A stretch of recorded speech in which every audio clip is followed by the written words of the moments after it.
everybody. My name's Ashley, and I'm so glad you're here. Right now, we're gonna talk about change. When we experience the unknowns that go along with changes in our lives, we all have different ideas about how they make us feel. Maybe you think some changes are good, like the starting spot on the team, or a new friend in your small group, or the growth spurt that finally makes you tall enough to ride that one cool roller coaster. Or maybe there's changes that don't seem so good. Your mom losing her job, or your sister getting sick, or suddenly failing your math class. No matter what kind it is, change is something we're all gonna experience. Now, let me ask you this. Have you ever tried to make a change in your life because you thought it would make your life better? Like eating more vegetables and less pizza, or studying for the test the night before instead of cramming 30 minutes before class, or putting your phone away and actually talking to your grandparent during dinner. I remember when I was in middle school and I really wanted to learn how to play the violin. So for Christmas one year, my dad bought me a violin and he told me, all you need to do is practice 30 minutes a day. Will you promise me to practice 30 minutes a day? And I said, yes, I promise you. Now, I didn't take into consideration that I was already in the drama club and I had started a part-time job babysitting. So my TV time to me was so important. And every single day, I would watch TV for 30 minutes and I would do all my other chores and go to bed. Friends, I could not give up my TV time. I would come home, do my homework, babysit, practice on whatever play or skit I was in, and then watch TV on the time that I was supposed to be practicing the violin. So finally I said, okay, I've got to make a change. And it was one of the hardest things for me to do. And maybe you can relate. Even if it isn't the same as what I tried to change in my life, I'm sure there are some things in your life that you've thought about trying to change. For you, maybe it's school. Maybe you know your English grade could improve, but you also know that it will require more time studying and less time playing video games. And while bringing up your grade is important, you're not sure you have what it takes to put down the video game controller and pick up the books. Or maybe you need to get serious about practice like me. Whether it's soccer or orchestra or drama club, you know you're not giving it your all right now. You know that you need to put in just a little bit more work to actually do what you need to do for yourself and your team. Maybe you've tried, but the amount of time and energy it took felt like more than you had to give right now. Maybe you need to make a change in your friend group. You know, you're spending time with people who aren't the best for you. Being around them has changed the way you talk, the way you act, and the choices you make, and not in a good way. But you've been friends a long time and you know how much effort it will take to make new friends. It just feels like an impossible change to make at this point. Or maybe it goes a little bit deeper for you.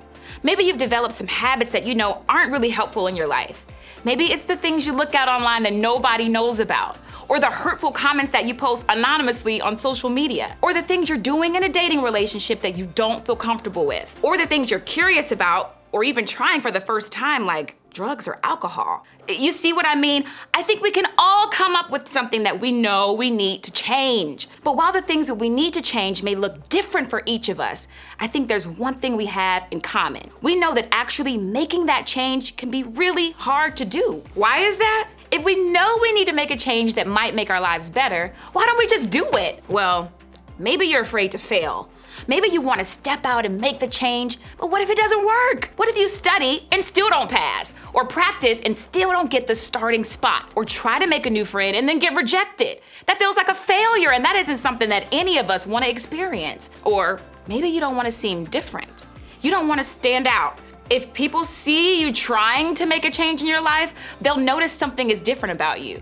That you're not spending time with the people that you used to, or that you're not posting on social media as much, or you're not as into video games as you used to be. That kind of feels like a lot of attention, doesn't it? You want to make a change, but not if it means everyone is going to notice and know about it. Now, maybe you're worried about what other people will think. If you start changing things like your words or interests or choices or friends, will people think that you're being fake or judgmental or acting like you're better than them? That doesn't feel like something you want to deal with, does it? Or maybe honestly, that kind of change just feels overwhelming. It's one thing to say you're going to change, but to actually do it, well, that's gonna actually take some effort, and a lot of it. Between school, homework, practice, your chores at home, doing anything else just seems exhausting to think about. And listen, I get it. Sometimes the idea of making a change in my life makes me feel so overwhelmed.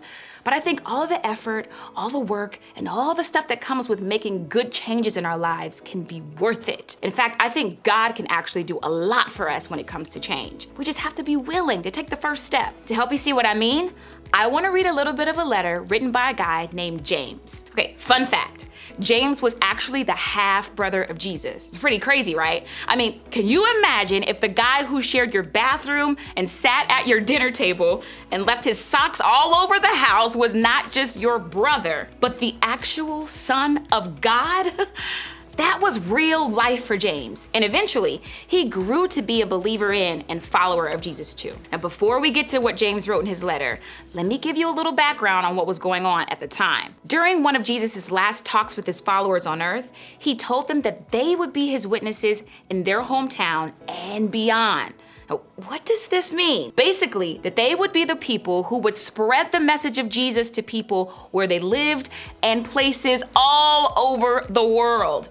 And in order to do that, Jesus' followers had to make a change. They had to be willing to leave where they were and go out into the world and tell other people about Jesus. Now, of course, his followers were on board with the message of Jesus, but the idea of leaving their homes to share that message with other people in other places, well, that was a change they seemed scared to make. So at first, most of them stayed right where they were. But then something kind of awful happened. The early Christians who followed Jesus back then started to be harmed or threatened because of their beliefs. Some of them were even killed. And because this was happening, people ran from their cities and homes in order to stay safe. So with all that going on, James wrote a letter to encourage his fellow Christians during this scary change. And here's what he wrote.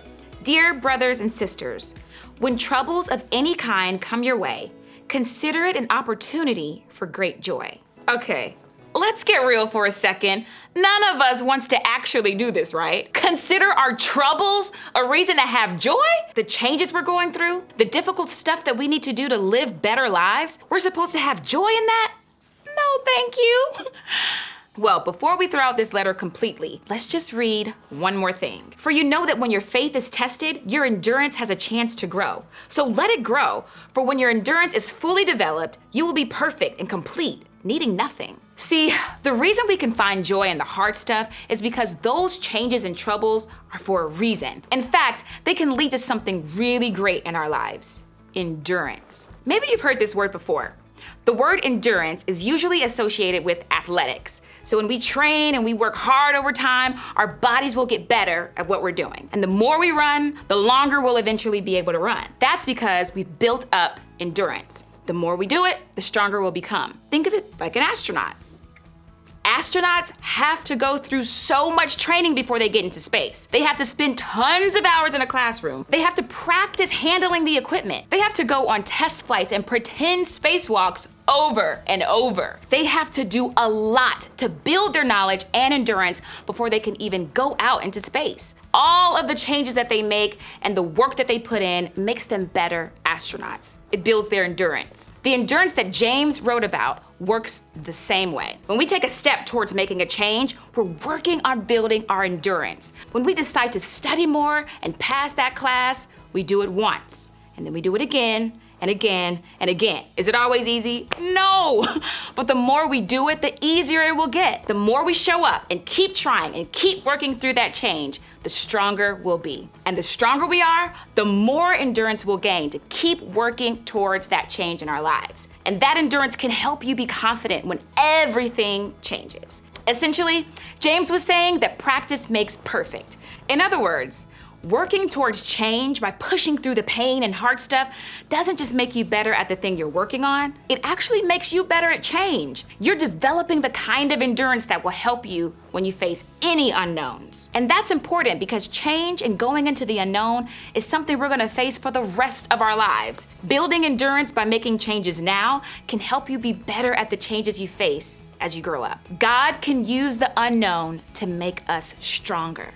God can give us the strength to step out and make positive changes in our lives. God can help us build our endurance. God can help us be confident when everything changes. And that will help us stand strong when we face changes that we choose and changes that we don't. Of course, I realize that this idea doesn't get everybody excited about going and deciding to make a change in their life. Honestly, I think it probably felt that way for the people reading James's letter back then. I mean, these people were making a change to avoid being killed. That's a pretty risky thing to do. But James was trying to remind them of the same thing that I want us to remember today. Even when it's hard and uncomfortable and painful to go through, God can use that change to change us from the inside out. And I don't know about you, but just the idea of that is enough to make me want to give it a try. To start building the kind of endurance that can help me handle change. To start believing that God can use the unknown to make us stronger. I want you to try a couple of things this week. First, name one area of your life that you want to see change. Maybe it's your grades, or your friend group, or your TikTok habit, or your relationship with your mom. Maybe it's even your relationship with God. Whatever it is, just think about that one part of your life that you think would benefit from a change. Then, I want you to take just one step toward making that change. Just one. Maybe you choose to study for 15 minutes more, or sit at a new lunch table, or put your phone away at a certain time one night, or offer to help your mom with the cleaning. Even if it feels difficult, I want you to give it a try. Then, try it again. Keep trying it, in fact. Build a little endurance to make that change. When it gets easier, thank God for helping you build that endurance. And when it's hard, ask God for a little help to keep going. Ask God to help you remember that the work is building something big in you. Ask God to help you believe that the unknown can make you stronger. I know that making a change and going into the unknown can feel really scary, and it can be easy to think that you're the only one trying to figure it all out. And the truth is, you are not alone when it comes to navigating this whole change thing. That's actually why we have groups, so that you can share what you're going through and encourage each other along the way. Think about sharing what you want to change with the people in your group. Then, encourage each other to keep going when it feels difficult.